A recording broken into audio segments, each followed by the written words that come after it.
Hello YouTube, on se retrouve aujourd'hui avec plein de livres parce qu'on fait les sorties littéraires de mars et j'en ai noté 53. Donc ne m'en veuillez pas si je ne vous sors pas tous les résumés des tomes 1 quand on parle du tome 4 qui va sortir. Je peux juste vous montrer la couverture, après je pense que vous êtes grand et que vous savez aller chercher sur Google en 2 clics tout seul.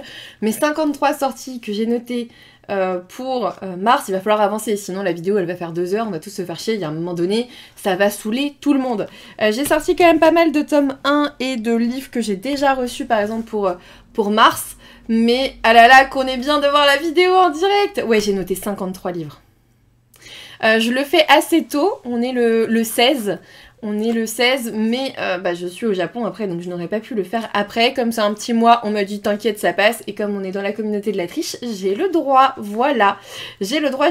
Et du coup, le premier que j'ai noté, en effet, c'est un plume blanche, comme d'habitude. C'est le Alexiane de Lys qui sort là, en mars.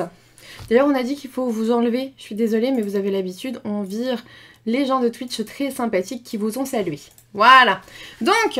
on commence avec Entre nous la rivière d'Alexiane de Lys, qui est petit. Peut-être qu'un jour je les lirai vraiment. C'est possible.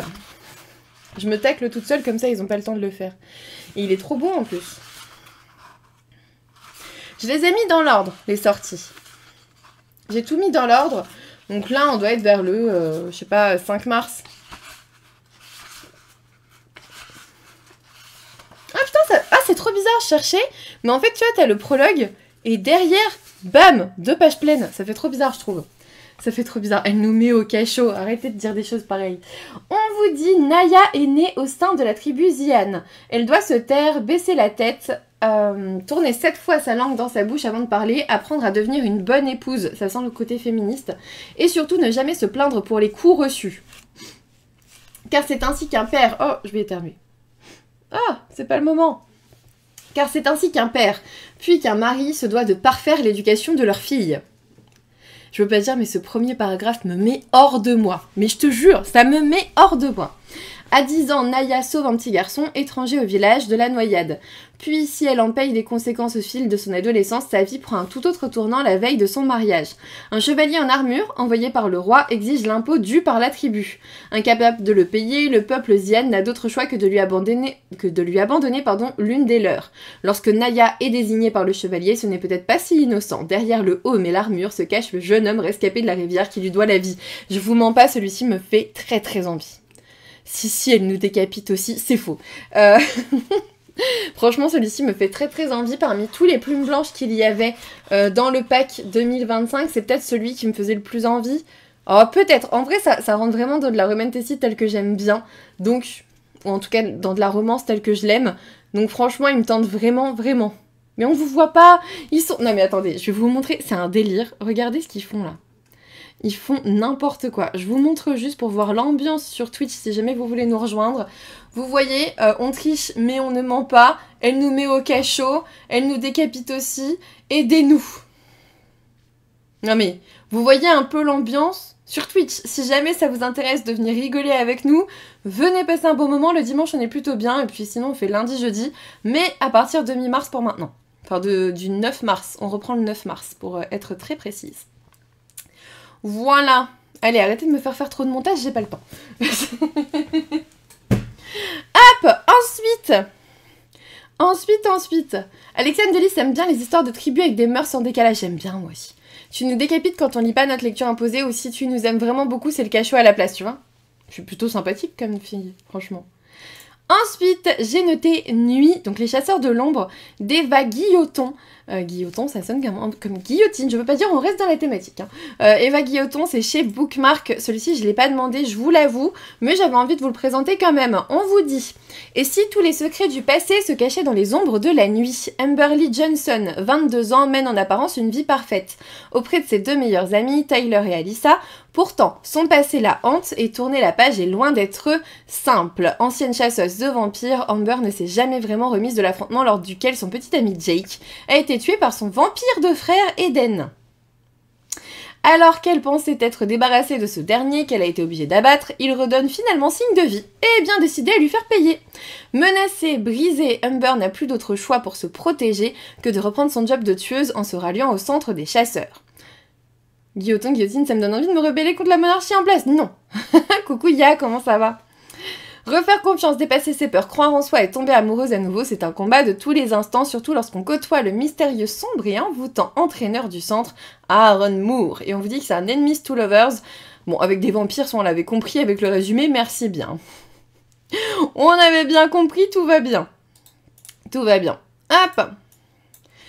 Mais celui-ci me disait bien, mais on a droit à un SP papier chez Bookmark et j'ai pas envie d'accumuler les webtoons, n'importe quoi, les e-books que je vais pas forcément lire tout de suite. J'ai envie d'être sérieuse dans ces SP et du coup je ne l'ai pas demandé du tout. Voilà, mais il a l'air bien, hein. Il a l'air bien. Suivant, on avance parce que... La Reine du Mythe et des Monstres de Scarlett Sinclair chez Hugo Roman de leur collection Romantasy, c'est le tome 2 d'Adriane et Isolde, c'est pour ça que je vous l'avais préparé. Ici, on vous dit, Isolde de Lara considère le jour de son mariage comme celui de sa mort. Pour mettre fin à une guerre qui dure depuis des années, elle doit épouser le roi des vampires, encore des vampires, Adrian Alexander Vassiliev, et le tuer. Mais sa tentative d'assassinat est déjouée et Adrian menace Isolde de la transformer en morte vivante si elle essaie à nouveau de le tuer. Confrontée au risque de devenir ce qu'elle déteste le plus, elle cherche d'autres moyens de le défier et de survivre à la cour des vampires. En vrai, ça m'attire bien. Je n'ai pas vu que des bons avis non plus dessus, donc de toute façon, après, je n'allais pas me précipiter sur le tome 2. On verra le tome 1 et on en reparlera par la suite. Voilà, mais en tout cas, pour ceux qui sont à jour et qui ont aimé, sachez que le tome 2 sort en mars. Après les cycles des faées, c'est la mode des vampires. Bah oui, mais la mode des vampires, ça fait un petit moment maintenant qu'on l'avait pas eu finalement, parce qu'après tous les Twilight et tout le reste, moi j'aime bien que ça revienne un petit peu, et puis pas des vampires à la Edward, tu vois. Des vampires un peu plus noirs, ça me va bien, parce que les vampires, c'est pas censé être des boules à facettes au soleil, méga épris de la première greluche qu'ils voient, tu vois. Donc moi je suis plutôt contente que ça change un petit peu, parce que Twilight, à la base, en effet, j'avais bien aimé, mais parce que t'avais aucune vraie romance qui avait percé comme ça, avec des vampires. Bon, apparemment, ma boule disco a bien plu. Mais voilà, moi j'aime bien les vampires un peu plus dark. Enfin, Dracula, merde, voilà. Voilà. C'est le dernier enregistrement du mois, on peut rire et déconcentrer la reine? Non. Les vampires, c'est pas scintillant et végétarien? Mais non. Mais non, c'est méchant, c'est tout. Suivant. Alors celui-ci, je crois que je l'avais noté déjà le mois dernier, mais je pense qu'il a été repoussé, donc je vous en parle très vite.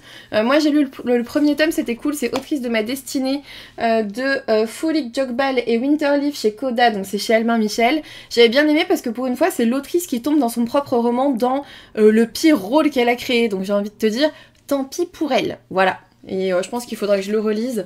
Là qu'on a le tome 3, souvent en fait j'aime bien lire le premier tome, voir si ça peut me plaire. Et ensuite j'attends 2, 3, 4 tomes pour pouvoir tout relire d'un coup. Et puis c'est ce que j'ai fait avec Reliana, j'avais lu les 2-3 premiers. Et là je relis tout jusqu'au tome 6 pour me refaire toute l'histoire d'un coup. Voilà, on verra bien. On verra bien. Hop, suivant. Le choix du cœur, c'est la guerre des cœurs égarés, le tome 3 de Carissa Broadbent chez Lost Kingdom. Vous allez voir que moi j'ai le tome 1 qui est toujours sous blister. Tout va bien, tout est normal. Le tome 1 est toujours sous blister. On vous dit une ancienne esclave, un guerrier reclus et une magie noire qui va unir leur destin. Une ancienne esclave qui lutte pour la justice, un guerrier reclus... Non mais attends, ils l'ont écrit 50 fois, ok. Bon, arrachée à sa terre natale, alors qu'elle n'était qu'une enfant, Tisana a dû apprendre à survivre seule, avec rien d'autre qu'un esprit vif et un soupçon de magie. Une tâche déjà ardue qui prend un tournant des plus mortels quand elle tente de racheter sa liberté et manque de mourir.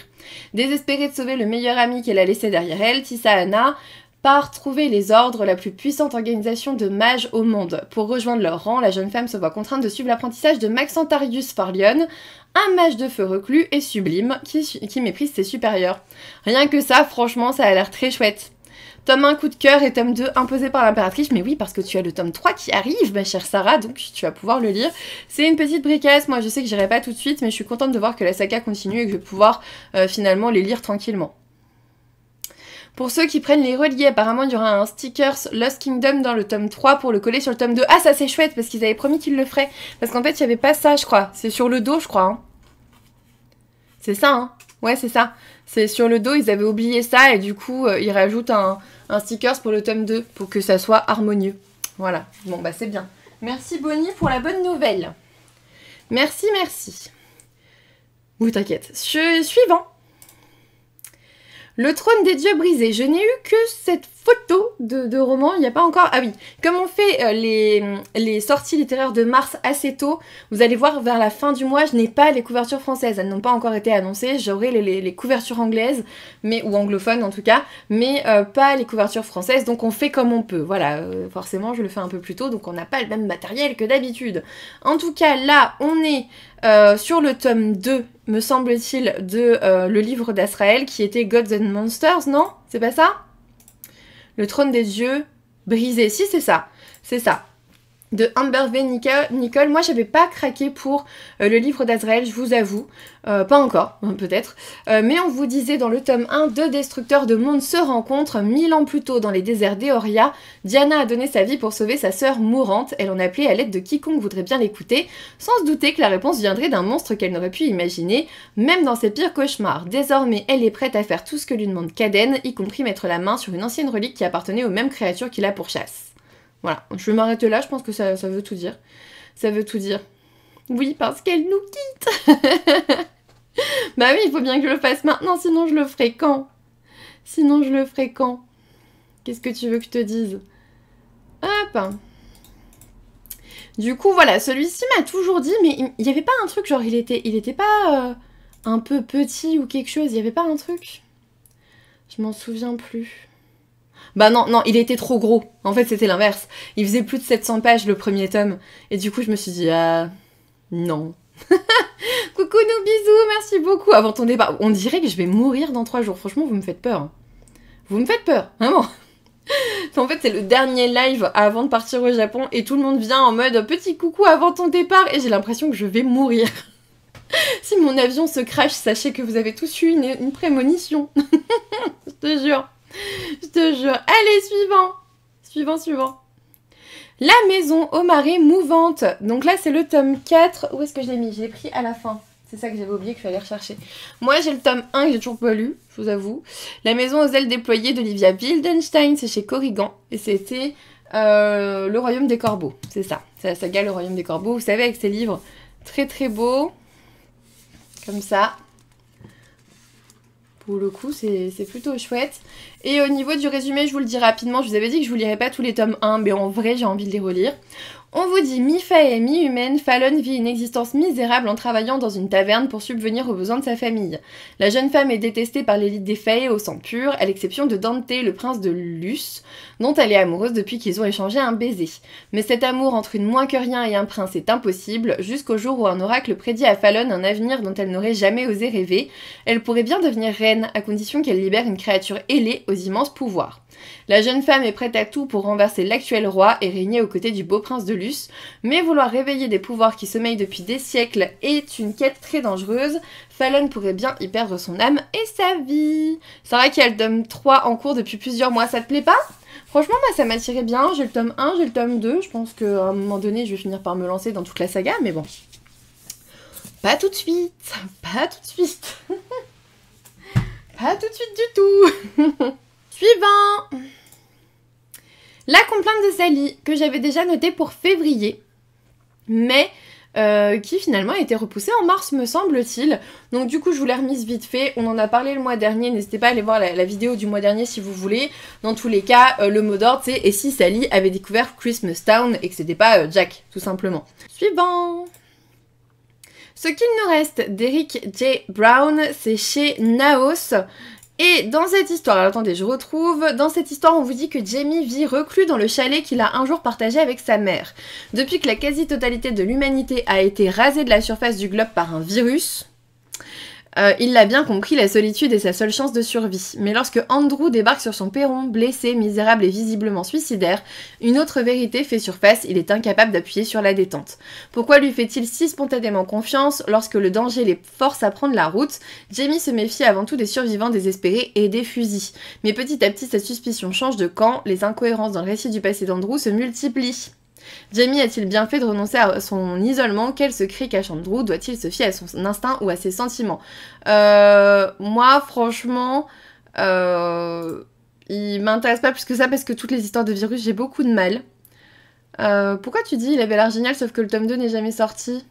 Pourquoi tu dis ça? Parce que là, en gros, il sort en poche, Mais le tome 2 en anglais, il est sorti, j'ai vu. Oui, je vous ai pas dit parce qu'il sort en poche, là. Et le tome 2, moi, j'ai vu qu'il était sorti en anglais. Ouais, il y a même pas un an encore. Il y a pas encore un an, donc on peut pas dire que ça va pas sortir. Tu vois? Peut-être qu'ils veulent essayer de rebooster un petit peu le truc, mais le tome 2 en anglais, il est sorti en mai 2024. Donc bon, on peut se dire que qu'ils vont sortir un tome 2 un jour. Moi, j'y crois. J'y crois. J'y crois, j'y crois. Allez, suivant. Oui, je me dis, s'ils sortent en poche, je pense que le tome 2 va sortir en français. C'est ce que je me dis aussi. Hein. Ah, bah écoutez, on verra. En tout cas, il sort en poche si jamais il vous intéresse. Voilà. Ensuite, je vous ai noté très rapidement le tome 3 d'un webtoon que j'aime beaucoup et que j'aurais trop hâte de retrouver en revenant, c'est Demoiselle Lapine et le grand méchant léopard. Je pensais que ça serait bizarre parce que c'est quand même un petit lapin, donc c'est cette jeune fille là mais qu'on n'a pas dans le premier tome, ça c'est le premier tome. Qui fait pas le focus. On a cette jeune fille qui est un petit lapin, qui se retrouve abandonnée par sa famille parce qu'elle n'arrive pas à se transformer en humaine à sa puberté, et du coup elle est abandonnée sur le domaine des léopards, donc en gros ils veulent qu'elle meure, sauf qu'on a le prince léopard là, le magnifique léopard brun aux yeux rouges, qui la prend sous son aile. Il y a un humour très sympathique, c'est pas bizarre du tout. C'est vraiment bien, c'est très très chouette. On est vraiment avec des hybrides qui sont d'abord animaux, puis à la puberté ils se transforment en humains. J'aime beaucoup. Voilà, franchement j'aime beaucoup. Donc moi j'ai trop hâte de lire le tome 3. Je ne l'ai pas commandé parce qu'il arrive le 5 mars et que je ne serai pas encore arrivée. Mais je peux vous assurer que quand j'arrive, décalage horaire ou pas, je me l'achète. Voilà. Voilà, voilà. Suivant. La Bonne Fée de Jen Kalonita, c'est chez Hachette Heroes, et celui-ci a l'air vraiment chouette. Il a l'air vraiment chouette, il a su retenir ma curiosité, il a su piquer ma curiosité, retenir mon attention, c'est ça que je voulais dire, j'allais inverser les deux. On vous dit, elle transforme des citrouilles en carrosses, crée par magie de somptueuses robes de bal et fait apparaître d'incroyables souliers de verre. Mais à l'origine, la Bonne Fée était une jeune fille de 16 ans, vive et pleine d'esprit, nommée Lénore Dubois. Comment une jeune humaine est-elle devenue la fée marraine que l'on connaît? Je trouve ça super cool d'avoir l'histoire de la Bonne Fée. Je trouve ça vraiment chouette. Perso, attends, je vais le mettre tout de suite dans ma wishlist pour pas l'oublier parce que c'est un roman que je veux vraiment lire, il a l'air vraiment chouette. Voilà. Elle va le prendre dans un relais dans l'aéroport, peut-être. Peut-être, j'ai envie de te dire, rien n'est sûr. Avec moi, franchement, rien n'est jamais sûr. Hop! Suivant. Celui-ci, franchement, il me dit bien. Suivant. Je vous ai mis un roman de Karine Carville. Karine Carville, elle est sur Twitch. C'est un peu pour ça que je l'ai mis. Et du coup, elle sort chez Mots écrit Le baiser des ténèbres. Et quand j'ai lu le résumé, je me suis dit, oh, il faut que je le mette. Il faut que je le mette. On vous dit, lorsque Tyler, Tristan, Jeanne et Mathilde échouent par une nuit d'orage dans une maison isolée dans la forêt du Tongass, ce qui aurait dû être leur refuge devient le théâtre de leur pire cauchemar. Pièces verrouillées, trappes secrètes et cabinets de curiosités au contenu macabre, les 4 amis comprennent rapidement qu'ils ne peuvent rester dans cet endroit. Mais alors qu'ils envisagent de poursuivre leur route, malgré une météo toujours défavorable, 2 frères font irruption dans la demeure. Jérémy et Eddie habitent là, loin de tout. L'un est brillant et manipulateur, tandis que l'autre est immense et implacable. Un jeu pervers peut alors commencer. J'aime bien les lives de Karine Carville, je trouve qu'elle a beaucoup d'énergie, elle a beaucoup d'humour. Je me demande un petit peu ce que ça fait et pourquoi elle a choisi un homme comme ça qui a l'air très rustre avec des yeux verrons, je ne sais pas. Voilà, je ne sais pas. Ma curiosité était piquée, je l'ai mis là. Ça peut être intéressant de découvrir Karine comme ça. Voilà. Suivant. La Guilde des émotions, le tome 1, Innocence blanche de Marie F. Flory. C'est chez Teen Spirit, donc c'est chez Bookmark.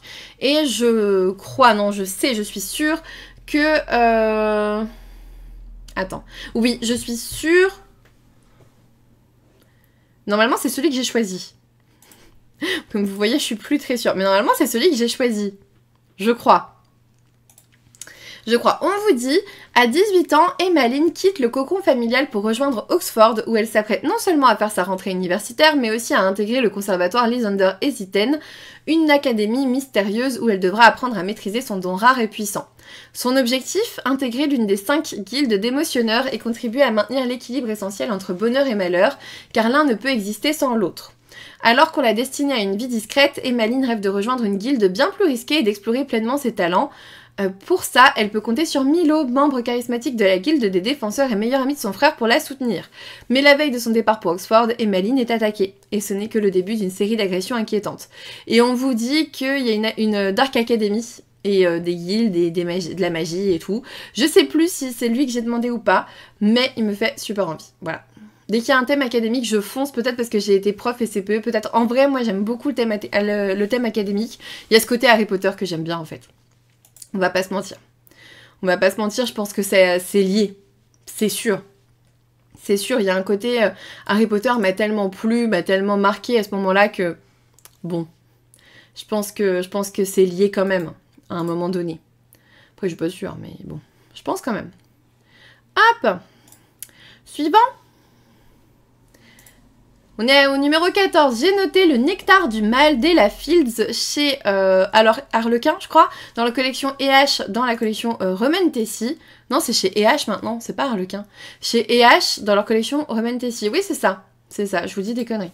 Je vous dis des conneries et du coup, on vous dit... Elle n'a pas de nom, pas de famille, rien. Échangée dès sa naissance avec un autre enfant, elle n'a jamais trouvé sa place. Mais tout cela est bientôt terminé. À 20 ans, elle a enfin l'âge pour partir à la recherche de ses origines. Hélas, à la mort de sa tutrice, elle se voit condamnée à travailler dans une maison close pour régler ses dettes. Son premier client, un homme d'une irrésistible beauté à la stature imposante qu'il s'agit... Hein ? Son premier client... C'est pas français. Son premier client, un homme d'une irrésistible beauté à la stature imposante...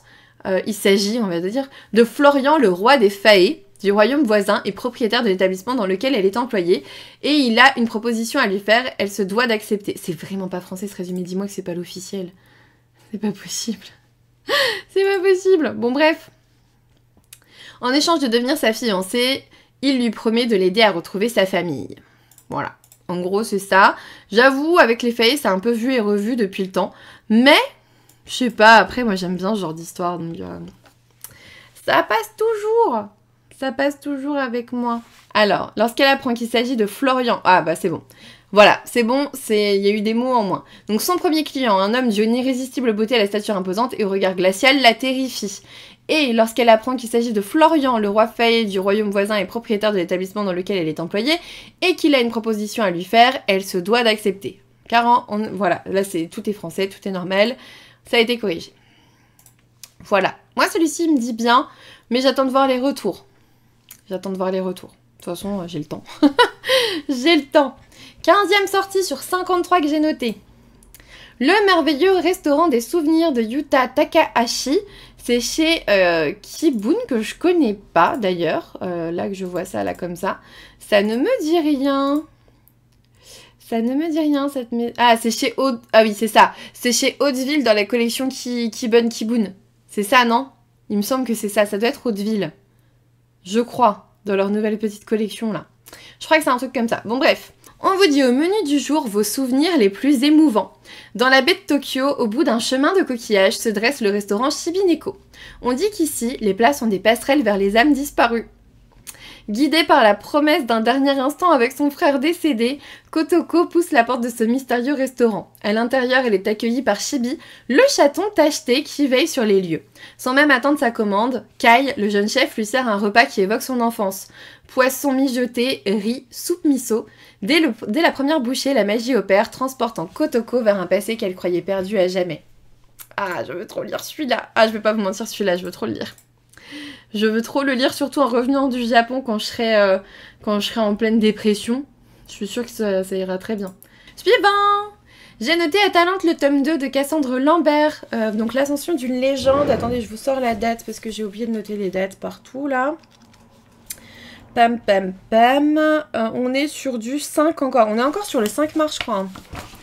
On est sur du 5 mars. Je vous lirai pas le résumé, je ne l'ai pas, je n'ai pas ce premier tome, il ne m'intéresse pas, j'ai pas vu que des bons retours.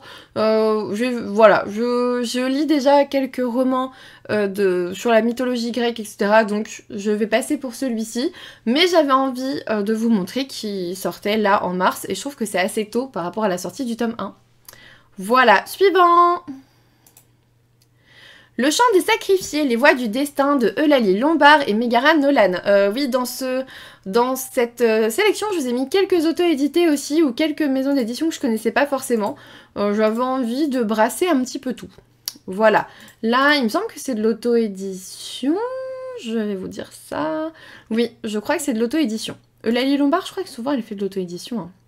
Elle fait de l'auto-édition. J'avais déjà vu son nom passer, mais je ne sais plus pour lequel elle fait de la romance. Ça, c'est sûr. Et... Ah non, c'est chez Esquisse.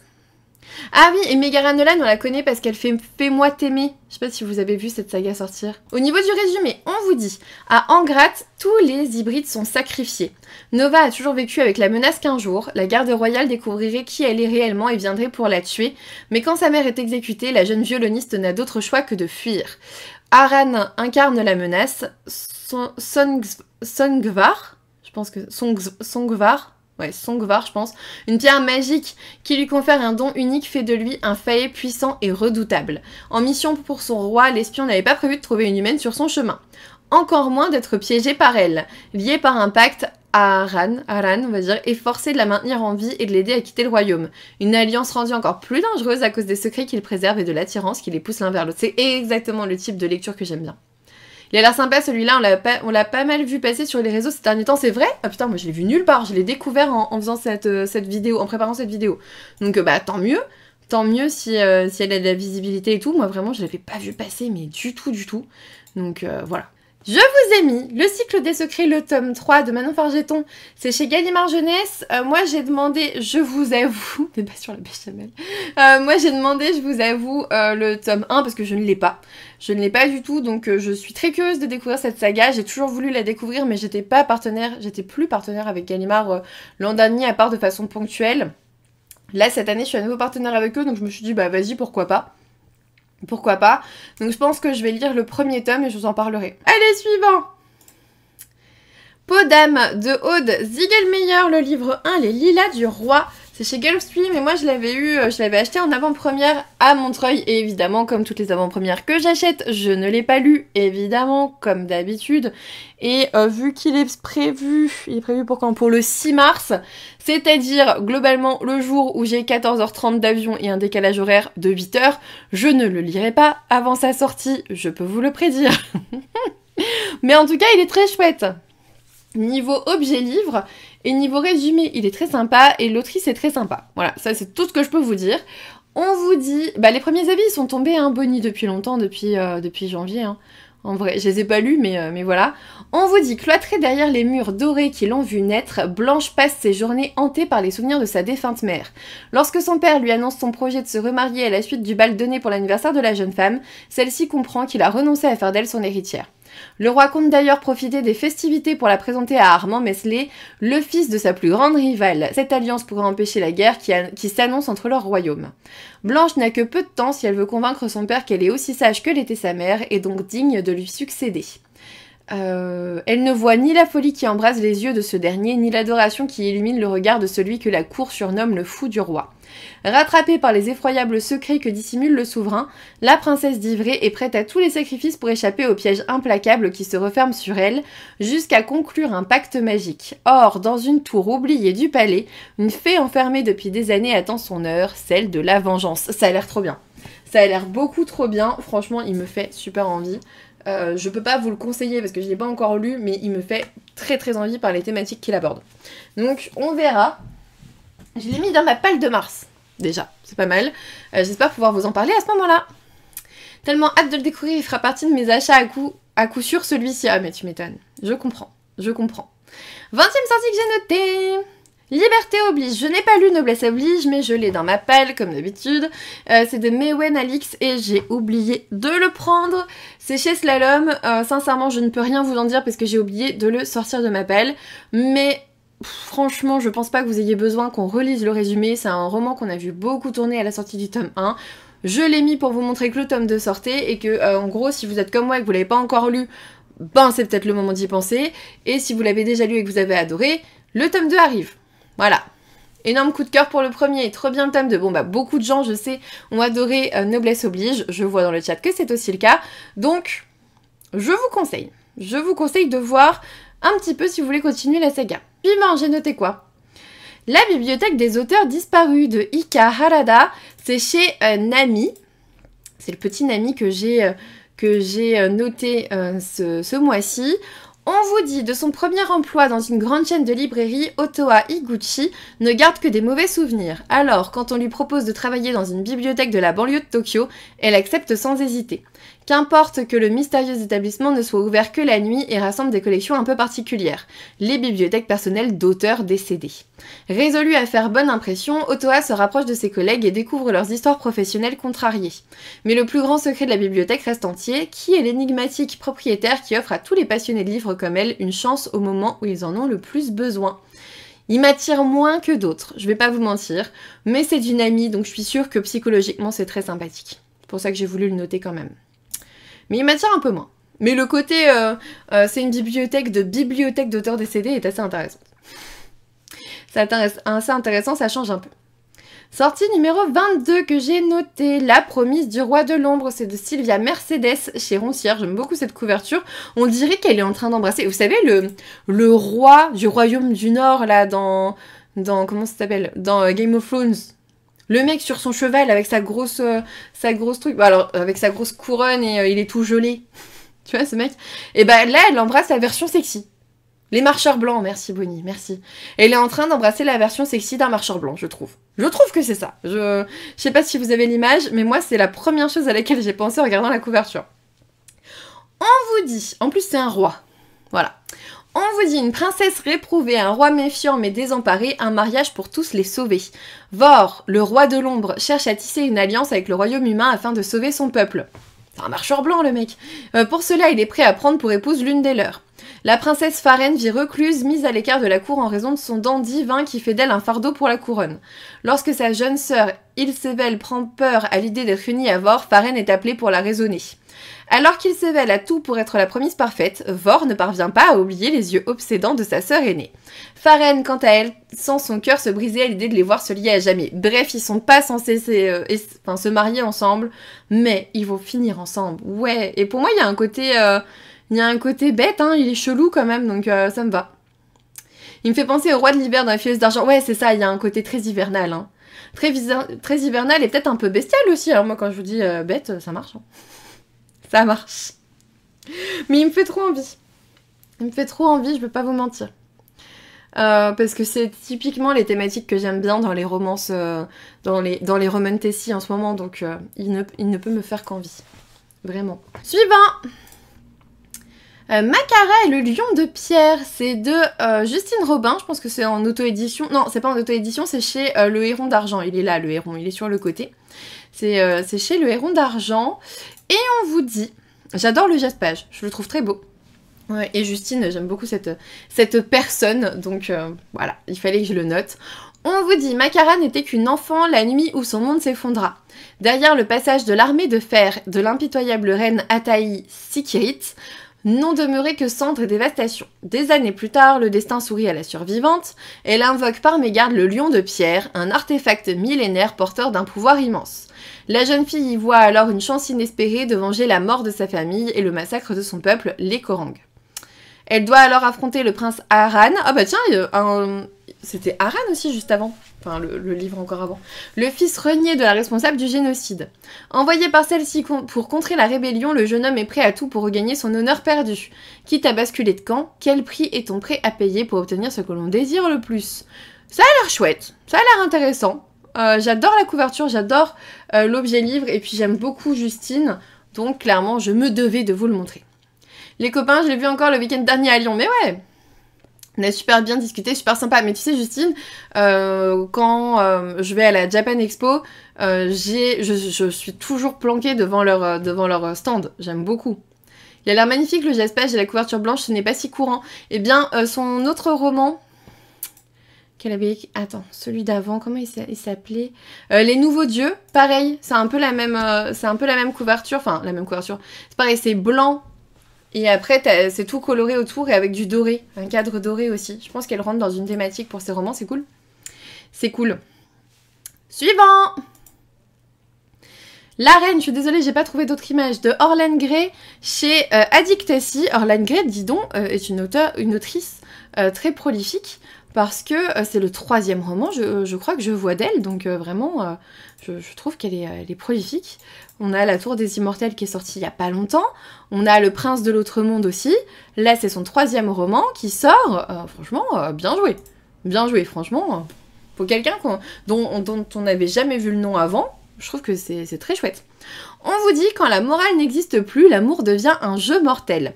Ryakina, l'héritière présumée morte de l'empire d'Osca, a toujours vécu dans l'ombre.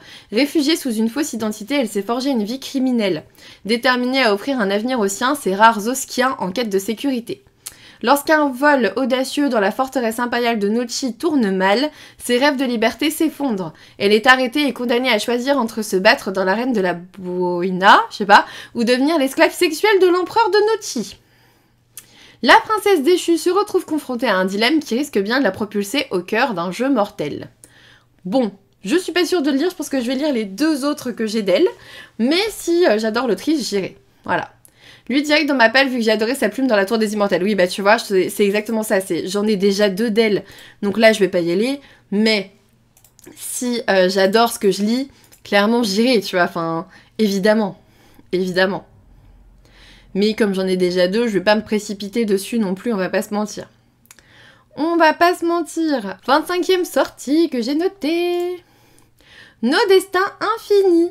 De Laura Steven, c'est chez Collection R, celui-ci je crois que je vais le recevoir, j'étais invitée à une soirée de lancement pour ce titre, mais c'est en plein quand je reviens du Japon, je crois que c'est juste vraiment quelques jours après, donc je dis non, vraiment non, merci. Je dis je suis désolée, je reviendrai juste du Japon, je vais être fatiguée, tu vois, et c'est Megan, donc elle a tout à fait compris. Je lui dis mais j'aimerais bien venir à une de vos soirées à un moment donné, parce que c'est vrai, mais là pour le coup, ça va être compliqué. On vous dit, ils se sont aimés dans toute leur vie et ils se sont tués dans chacune d'elles. Evelyn se souvient de toutes ses vies passées. Elle sait aussi que dans chacune d'elles, elle est tombée éperdument amoureuse d'Arden, son âme sœur. Et que dans chacune d'elles, elle a été assassinée avant son 18e anniversaire des mains d'Arden. Cette fois, elle est née au Pays de Galles, dans une petite ferme entourée d'une famille aimante, mais la destinée n'a pas été tendre avec elle. Sa sœur adorée, Gracie, est atteinte d'une leucémie et sa survie dépend d'une greffe de moelle osseuse. Les 18 ans d'Evelyn approchent, elle va vite devoir trouver Arden et le convaincre de l'épargner afin qu'elle puisse sauver Gracie, mais surtout essayer de ne pas tomber amoureuse de lui, encore une fois. Saura-t-elle défier l'infini? Tatin. Oui, c'est une dark fantasy, oui, Bonnie Blues, oui. Dark romance, en fait, oui, tout à fait, je suis d'accord. Celui-ci me dit bien, après je me méfie un peu parce que la dernière fois que j'ai lu chez Collection R un roman qui parlait de gens qui se sont aimés dans toute leur vie, c'était horrible. Donc là vraiment j'espère que ça va me plaire. Vraiment j'espère que c'est exactement tel que j'aurais aimé la voir la première fois quoi. J'espère. On verra bien. On verra bien. Suivant. Five Broken Blades de Mai Corland, c'est chez Olympe. Et on vous dit... Alors, le roi du Yusan est un dieu, il ne peut être tué. Pourtant, les 5 menteurs les plus dangereux du pays ont été mystérieusement convoqués pour travailler ensemble à cette mission impossible, assassiner le dieu roi Jun. Sous son impitoyable règne, les nobles prospèrent tandis que les pauvres et les innocents sont emprisonnés, ruinés ou même vendus. Aucune des 5 lames ne peut résister à l'attrait suave de la vengeance. Chacune a goûté à l'amertume, qu'il s'agisse de l'homme de main en quête d'expiation, de la charmante tueuse qui rêve de liberté ou du prince banni pour ses crimes cruels. Chacune est disposée à mentir, à tromper et à tuer pour protéger ses secrets, et une alliance précaire ne suffira pas pour survivre, il faudra se faire confiance ou se trahir au bon moment. Ça a l'air cool. Ça a l'air cool. Mais ouais, elle y retourne à chaque fois, hein, vraiment. Ça a l'air sympa, mais j'imagine qu'il va paraître qu'en relié, et du coup ça va m'énerver, donc je vais pas l'acheter. Mais ça a l'air sympa, et ça a l'air aussi... Alors, le résumé le dit pas, mais le roi du Yusan et dieu roi Jun, c'est quand même des noms asiatiques, tu vois. Donc, non, la couverture, on aurait pu faire mieux. Mais voilà, je pense que ça doit être aussi un côté asiate, j'imagine. J'imagine. Bon, moi, j'irai pas. Suivant. Fort Ressac de Pauline Aupier, le tome 1, La prophétie de la vague, c'est chez Gallimard Jeunesse. Je ne sais plus si je l'ai demandé, je vous avoue. J'ai dû le noter quelque part. Alors, attends, est-ce que je l'ai demandé? Parce que je note tout ce que je demande normalement. Non, je note tout ce que je reçois. Ouais, donc on n'y est pas. On n'y est pas. Bon, écoutez, je vais vous lire, ça a l'air chouette. Ça a l'air chouette, on vous dit à 14 ans, Néré n'a jamais vu la mer. Depuis sa naissance, les Azuriens vivent coupés de leur élément, assiégés derrière les murs de Fort Ressac par les pires, le peuple du feu. Le jeune garçon, premier enfant né dans la forteresse, s'accroche à la prophétie qui le présente comme le sauveur de son peuple. Il est prêt à tout pour entraîner ses amis à la découverte du monde. Ça a l'air très chouette, c'est publié par Gallimard Jeunesse, ce qui pour moi est un gage de qualité, donc pourquoi pas. Pourquoi pas? Moi, ça m'intéresse ce genre de roman, je vous avoue, à chaque fois. Le Trône de Verre, je voulais noter parce que ça a changé de titre et que c'est réédité. C'est ça, mais normalement, c'était le Trône de Glace, puis Kéléana, tome 1, puis le Trône de Verre. Je comprends pas, en fait. Je comprends pas le délire de changer à chaque fois, de rééditer à chaque fois, de refaire machin. Je sais pas trop. Je vous le note juste parce que je l'ai vu passer et ça m'intéresse pas. Voilà. Mais je comprends pas en fait, ouais c'est pour la money, on est d'accord, mais tu vois, il a déjà été publié avec le Trône de Glace et tout, il a été publié avec Kéléana, on est d'accord, c'est Kéléana en fait, c'est la même chose, non? Et là on refait un brochet, le Trône de Verre. En fait, tous les brochets vont sortir tous les mois à la demande de Sarah J. Maas. Ok. Suivant. Les Cités de Poussière, le nouveau roman de Nell Pfeiffer chez Hachette, qu'il me tarde de recevoir, mais vraiment, Nell Pfeiffer, j'avais adoré, mais adoré L'Engrange-Temps, j'avais lu toute la saga, franchement, pour le coup, je suis à jour chez cette autrice, et j'aimerais beaucoup pouvoir la rencontrer à un moment donné, parce que j'ai adoré. On vous dit, dans un monde où les rayons brûlants du soleil dominent, 4 uniques cités se dressent, chacune abritant des humains dotés d'un don spécifique. Les érudits dans la cité du savoir, les façonneurs dans la cité matérielle, les virtuoses dans la cité des arts et les mémoriaux dans la cité de jouvence. Si ces cités prospèrent, c'est uniquement grâce à la poussière, une poudre dorée invisible à l'œil nu, s'échappant d'objets anciens. Celle-ci préserve non seulement les villes de la chaleur du soleil, mais est aussi utilisée pour créer de l'élixir de jouvence. Délia Serpentine, une jeune érudite, termine sa formation pour devenir conservatrice, une fonction cruciale pour la récupération des artefacts qui assurent la prospérité des cités. Elle est désireuse d'explorer les terres arides par-delà des remparts et a ainsi contribué à l'essor des cités dans une période où le déclin menace leur société. Toutefois, son destin bascule lorsqu'elle découvre un étrange grimoire dans le sous-sol d'un collectionneur. Les souvenirs enfouis dans l'objet l'obligent à se lancer dans une quête périlleuse aux côtés de Dante, le bras droit du chancelier, dans l'espoir de contrer l'effondrement des cités. Ça a l'air génial, c'est vraiment pour moi un roman qui rappelle un petit peu l'univers de Nell Pfeiffer avec L'Engrange-Temps, tout en étant radicalement différent et ça fait plaisir. Franchement, ça fait plaisir. Celui-ci, je vais clairement y aller. Après, oui, 15 € le format Kindle quand le brochet est à 20 €, clairement, bon. Je comprends. Hop. Suivant. Numéro 30. I Want Your Revenge de Margarita Gabbiani, ouais, je pense, chez Hugo Roman dans leur collection. New Romance. Ici, on vous dit...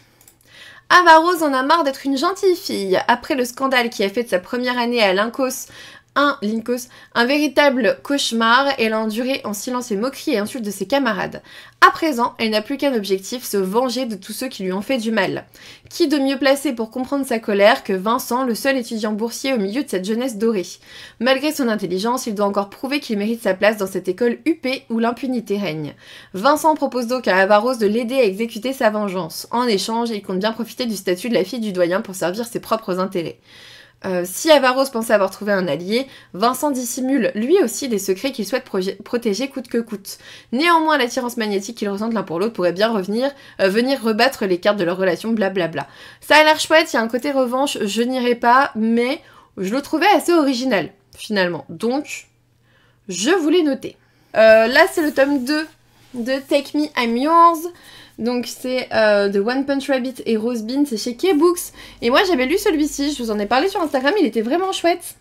C'est une jeune femme qui a passé des mois dans le coma, Et en gros, elle rentre chez elle et en gros, elle partage son appartement avec un fantôme. Mais c'est pas n'importe lequel, c'est le fantôme de Jian, le séduisant directeur d'une grande entreprise actuellement entre la vie et la mort. En gros, tu comprends vite qu'ils ont été dans le coma en même temps en fait. Et que lui, il continue à la suivre parce qu'il est encore dans le coma. Voilà, et le tome 1 m'avait beaucoup plu, donc je sais que j'irai vers le tome 2. Suivant, on est à la numéro 33. Allez les gars, il en reste 20. Let's go. Ça, je vais passer vite. La Reine d'Éternité, c'est le tome 2 du Royaume Éternel que je n'ai pas. C'est de L.J. Andrews chez Corrigan. C'était juste pour vous noter qu'il sortait là. Je n'irai pas plus loin. Je n'achèterai pas le Roi Déchu. Il m'intéresse moyen. Donc, voilà, c'est juste hello, le tome 2 sort. Bisous. Voilà. Suivant, j'ai noté Northern Wolves de Lia Torres. C'est le tome 1, La Terre des Bannis chez Moonlight. Celui-ci avait l'air super chouette aussi, je trouve. On vous dit...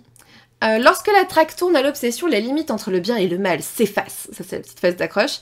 On vous dit qu'Alista est une louve errante, fugitive et sans meute qui subit les conséquences d'une règle qu'elle a transgressée, ne jamais se transformer devant les humains. Contrainte de se rendre en Alaska, la terre des bannis, elle ne pensait pas, en s'y installant, faire face à des criminels qui ont forgé leur propre hiérarchie. Ce sont des marginaux qui vivent selon leurs règles en assouvissant leurs pulsions les plus sombres. Knight, tracker redouté, fait partie de cette meute. Calista est pour lui une menace qui doit se plier aux règles. Seulement la jeune femme n'a pas prévu de lui rendre la tâche facile.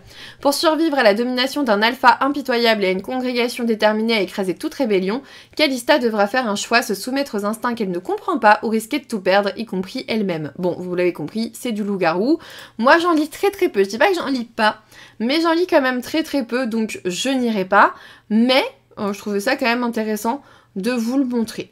Voilà, si jamais ça vous intéresse, je trouve que ça peut être chouette.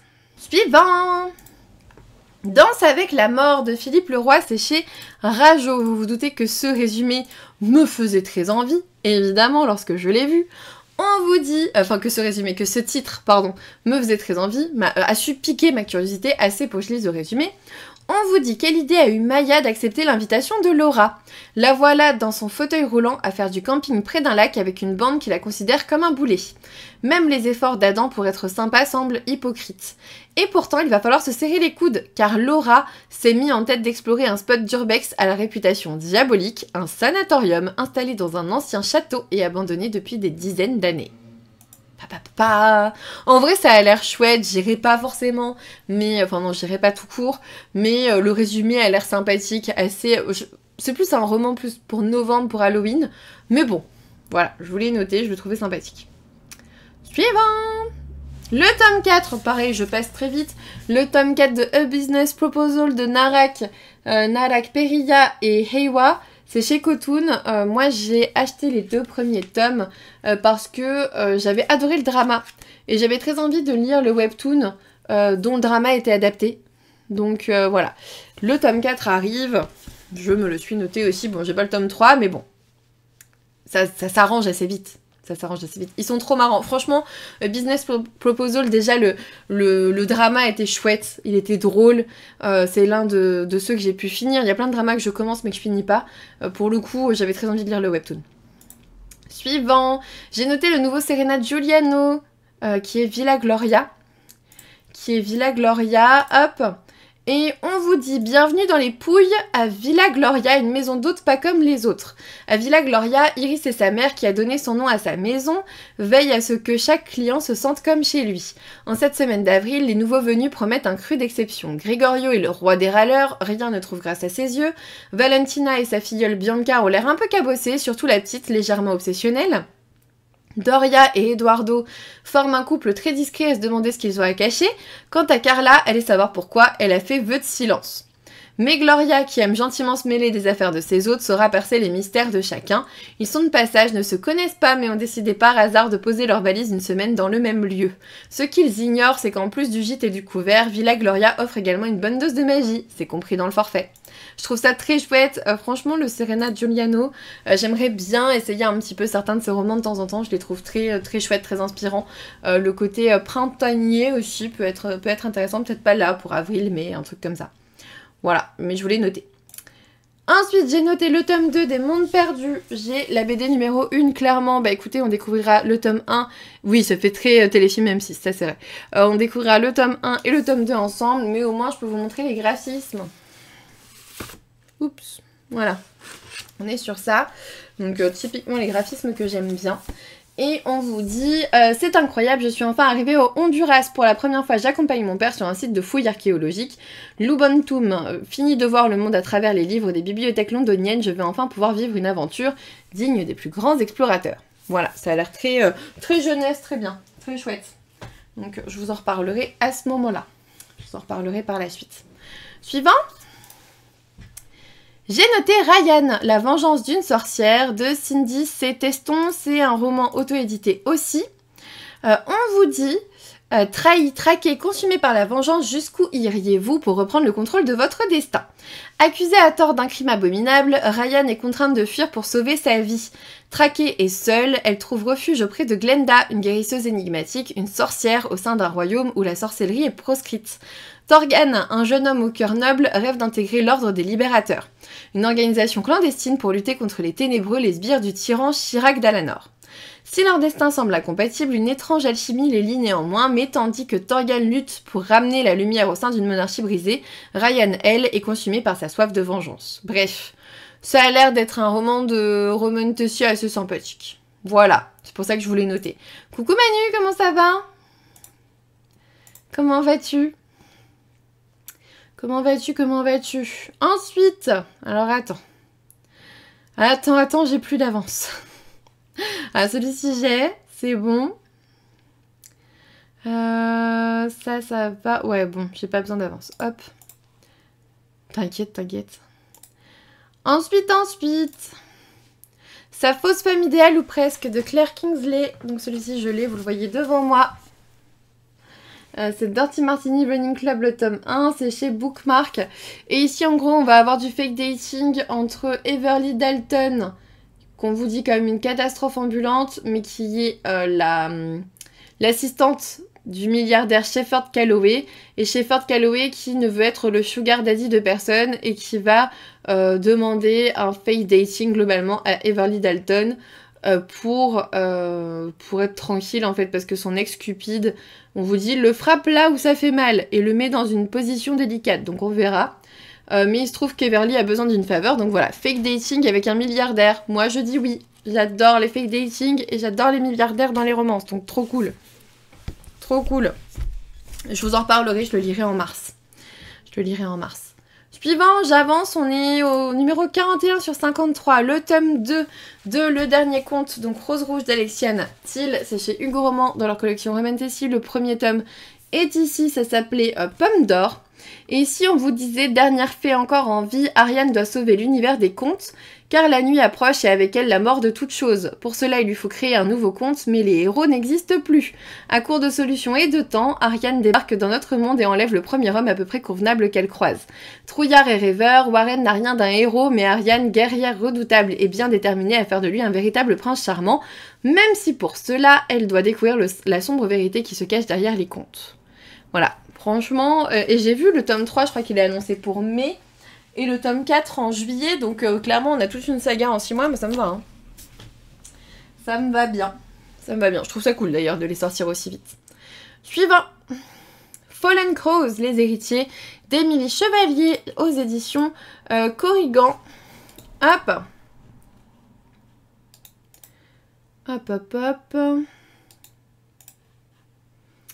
Donc, on vous dit... Comme je suis une fan de Once Upon a Time, je fonce, mais t'as raison. On vous dit Empire d'Obragon, printemps 1776. Cornelis Ier vacille, la paranoïa l'égare et autour de lui, les têtes tombent. Coucou. Hello. Son fils Alexandar ne semble ni prêt ni résolu à lui succéder, préférant s'étourdir dans les fêtes somptueuses du palais. Alors que les complots pullulent, la situation de l'Empire semble désespérée. Les provinces s'agitent, les ennemis ancestraux des îles proposent une paix au prix trop élevé et les ombres, ces magiciens qui infiltrent la société, tissent péniblement leur toile. Que vient donc faire Cléora, jeune inconnue au caractère impétueux dans ce tableau déjà troublé? Pourquoi accepte-t-elle si facilement de suivre Alexandar et ses amis dans leurs extravagances? Quel secret cache-t-elle? Nous, je crois qu'il nous avait été précisé par la maison d'édition que c'était pas une romantasy, je crois, mais de la fantasy. Et il me semble que c'était pas forcément étiqueté Roman Tessie. Et du coup, oui c'est ça, il y a. Mais du coup, moi je l'ai pas demandé, je crois. Donc suivant, les gardiens de l'aube, donc Zara de S.J. Jones, c'est chez Bayard. On vous dit dans l'Empire du matin, la magie est bannie et punie de mort. Zara a toujours bien dissimulé ses pouvoirs. Mais lorsque les abominations des magiciens possédés par des démons l'attaquent, elle n'a d'autre choix que d'utiliser sa magie. Désormais en fuite, elle croise la route de Han, le prince héritier sous couverture, qui cherche comment sauver son adelphe qui a également des pouvoirs. Afin de protéger les magiciens des abominations, Zara et Han vont partir à la recherche des gardiens de l'aube, magiciens protecteurs qui sont le dernier espoir pour sauver l'Empire. C'est de la fantaisie asiatique apparemment. Voilà, et ils vous disent que c'est inspiré du manga. Alors je sais pas. Et une petite inspiration de Sailor Moon aussi. Bon, moi ça m'intéresse pas, hein. Clairement, bizarrement, ça m'intéresse pas du tout. Je sais pas pourquoi, mais je le sens pas. Je sais pas pourquoi. Je sais pas pourquoi. Ah ouais, non, mais ça me dit rien du tout. Je sais pas. Bizarre. Je sais pas pourquoi je le sens pas. C'est con, hein. À l'occasion, il est vraiment génial. Mais moi, je le sens bof. Donc je veux pas y aller. Voilà. Voilà. Suivant, il en reste 10. Allez. Un baiser maudit, le tome 1. Hop, c'est les légendes de Eren, le tome 1, Un baiser maudit de Jenny Hickman. Et de ce que je vois, attendez, j'arrive. Le format Kindle sort le 5 mars et le format broché le 19 mars. Voilà. Broché ou relié, hein, j'en sais rien d'ailleurs.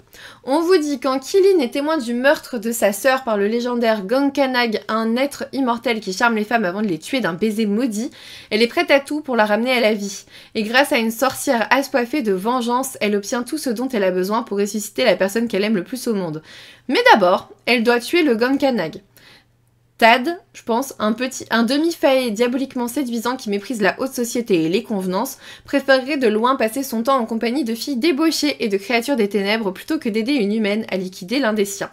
Jusqu'à ce que Kilin lui fasse une offre qu'il ne peut refuser. Franchement, ça a l'air typiquement ce que j'aime lire. Donc je vais pas vous dire que je vais pas y aller parce que je vous mentirai. Ça a l'air très chouette. Ça a l'air très très chouette. Voilà. Voilà. Franchement, on arrive sur la fin, là, ça fait plaisir. C'est pas que j'en ai marre, mais c'est long, ce genre de vidéo. C'est très long. Très long. Suivant. J'ai noté juste le tome 2 de Comment cacher le fils de l'empereur chez G-Books. Le premier thème, c'est celui-ci, pour ceux qui se demandent. Et on vous dit que Astel s'est mariée à l'homme qu'elle aimait, l'empereur Kaisen. Pourtant, le lendemain de leur nuit de noces, ce connard a attendu la nuit de noces, son mari la répudie. Contrainte de quitter le palais et sa famille, la jeune femme s'évanouit dans la nature en portant un lourd secret. Elle est enceinte, déjà. C'est vraiment une nuit, la nuit de son mariage, pas de bol. 6 ans plus tard, alors qu'Astel... Il la laisse quand même 6 ans toute seule. 6 ans plus tard, alors qu'Astel mène une vie paisible, des gardes impériaux retrouvent sa trace. Elle est convoquée par l'empereur et doit se rendre à la capitale. De nouveau jetée dans les tourmentes des complots politiques, Astel fait le serment de dissimuler coûte que coûte la véritable identité de son fils. Cependant, lorsqu'elle fait de nouveau face à Kaisen, des sentiments enfouis refont surface. Bah oui, elle l'aimait. La pauvre. La pauvre. Bon bref. Voilà, le tome 2 sort. Ça a l'air chouette. Moi, j'ai le tome 1, donc je sais que je continuerai. Enfin, je sais que j'en lirai 2 ou 3 de toute façon avant de me faire mon avis, sauf si vraiment le tome 1, c'est une cata. Suivant, j'ai noté Le fantôme derrière le temple de Sachiko Keshiwaba. C'est chez Inis. C'est chez Inis. Et on vous dit on vous dit que c'est l'inspiration derrière le voyage de Chihiro. En gros, l'autrice de La Cité des Brumes Oubliées, l'inspiration derrière le voyage de Chihiro. Donc apparemment, Sachiko Keshiwaba, elle est quand même connue là-dedans. Et on vous dit, une nuit d'été, le jeune Kazuhiro aperçoit par sa fenêtre une fille sortir de chez lui discrètement. Pour lui, pas de doute, il s'agit d'un fantôme. Mais alors qu'il se rend à l'école le lendemain, la revenante fait soudainement partie de ses camarades. Et pour tout le monde, elle aurait toujours été dans cette classe et serait même une amie d'enfance de Kazuhiro. Entraîné dans un mystère qui englobe toute la ville sur plusieurs générations, Kazuhiro verra ses convictions bouleversées. Il devra en outre lutter pour l'avenir de la jeune fille et percer les secrets d'un énigmatique roman inachevé. Le jeune garçon lèvera-t-il le voile sur l'étrange lien qui l'unit à sa camarade spectrale? C'est ce que vous allez découvrir. Ça a l'air très chouette. Ça a l'air très très chouette. Les éditions Inis, j'étais assez étonnée. Souvent, ils font... ils font fables et légendes japonaises. Ouais, si. C'est vrai que je m'intéresse peu à ce qu'ils font. C'est eux qui avaient fait Légende et Latte, etc. Voilà, c'est... Ou la trilogie de Hurle aussi. C'est un graphique... Non. Je ne crois pas. Non, non. Non, c'est dans leur collection roman. Suivant. La Mandragore de cristal, diamant et émeraude, le tome 1 de chez Syros. Moi perso, j'ai eu la version les épreuves non corrigées. Donc ça, je le lirai en rentrant du Japon. Ça sort le 20 mars, donc j'ai un petit peu de temps. On vous dit dans le château sinistre du Jarl et de la Jarlkona de Graeneja, Marianne s'apprête à épouser un homme qu'elle n'a jamais vu, Kéril de Bois-Satur, troisième fils du duc de la Berry. Cette alliance renforcera les domaines des deux familles face à la puissance du redouté Conestable. Radieuse et inquiète à la fois, Marianne espère qu'elle parviendra à aimer son futur époux. La jeune femme, orpheline, ignore tout de ses origines. La Jarlkona de Graeneja est venue la chercher sans un mot d'explication alors qu'elle n'avait que 10 cycles pour faire d'elle son héritière. Lorsqu'elle lui remet le jour du mariage une cape brodée au dessin intrigant et une mystérieuse ceinture de voyage, les questions de Marianne se posent depuis l'enfance, reviennent l'assaillir. Pourquoi a-t-elle été choisie? Pourquoi elle? Ça a l'air très chouette. Ça a l'air vraiment très chouette. Vraiment, quand ils me l'ont proposé, j'étais en mode, bah oui, c'est exactement ce que j'aime lire, donc voilà, je vous en reparlerai une fois lu en rentrant, tranquillement. Suivant, il en reste 5, allez. Hunger Games, lever de soleil sur la moisson de Susan Collins, chez Pocket Jeunesse, vous le savez. Oui, ça a l'air d'être un peu de la high fantasy, ouais. Enfin, ça a l'air, après c'est chez Syros, donc je sais pas. On vous dit qu'on suit Haymitch. Voilà. À l'aube des 50e Hunger Games, la peur s'empare des districts de Panem. Cette année, en l'honneur des Jeux de l'expiation, le nombre de tribus arrachées à leur famille pour participer à ces jeux cruels sera doublé. Dans le district 12, Haymitch tente de ne pas trop penser au terrible tirage au sort et les concentrer sur sa survie et sur la survie de celle qu'il aime. Alors, quand le destin le désigne comme tribu, son monde s'écroule. Forcé de tout quitter, il est emmené au Capitole avec 3 autres membres de son district, une amie qu'il considère comme une sœur, un parieur compulsif et la fille la plus prétentieuse de la ville. Alors que les jeux sont sur le point de commencer, il comprend que les épreuves sont truquées et qu'il n'a aucune chance. Pourtant, quelque chose en lui le pousse à se battre pour que ce combat dépasse les frontières de l'arène mortelle. Voilà. C'est un tome... en fait, c'est un tome 4, un tome...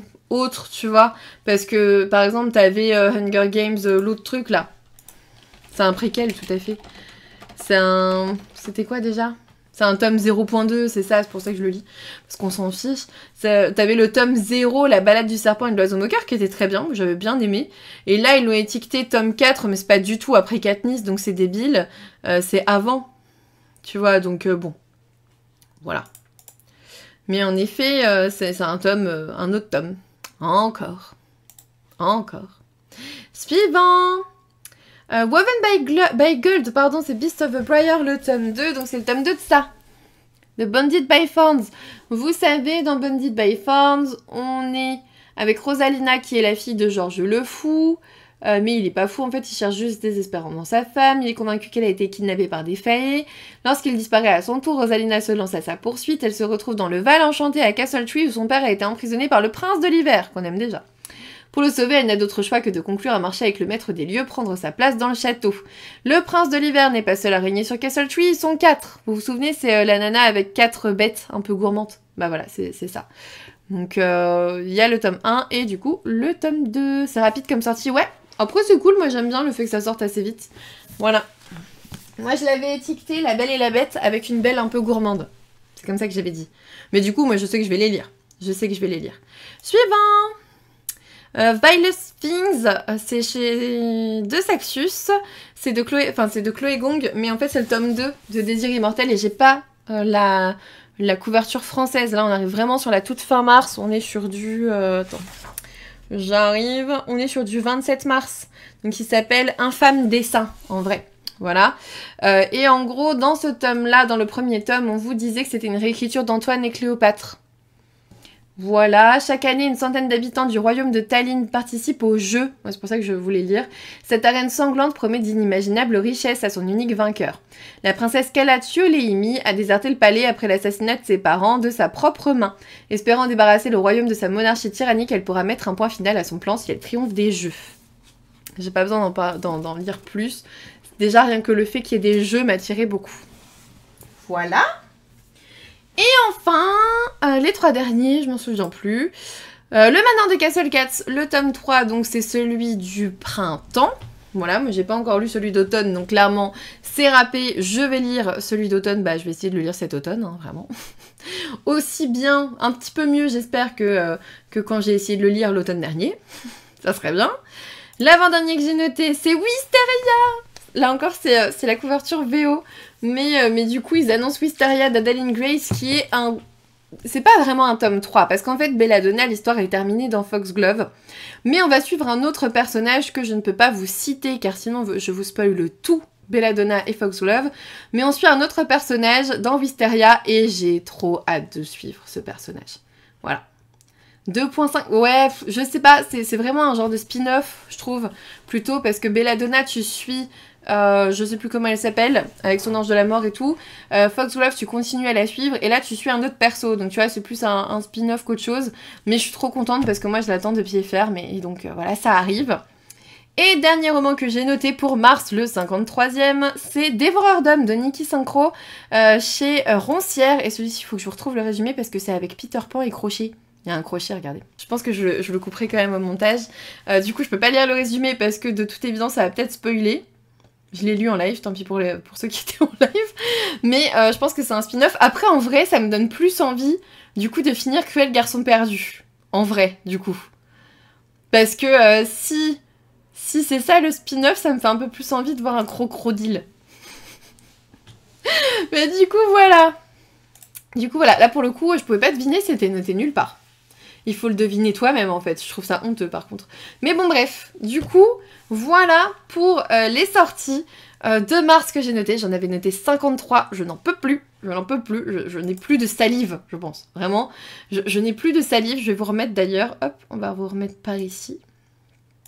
J'espère que ça vous a plu, en tout cas sur YouTube. Je suis censée mettre cette vidéo, je crois, le 26, je pense. Je pense le 26 février. Donc vous l'aurez à peu près dans les temps. Nous, on l'a filmé bien avant. J'espère que ça vous plaira. N'hésitez pas à venir sur Twitch. Les liens sont en barre d'infos pour nous rejoindre et pour rejoindre cette bande de joyeuses personnes. Voilà. Et puis, écoutez, n'hésitez pas à laisser un petit pouce bleu. Qu'est-ce qu'on va mettre? Oh, mettez un crocodile en emoji dans les commentaires si vous voulez. Et puis, on vous dit à bientôt pour une nouvelle vidéo.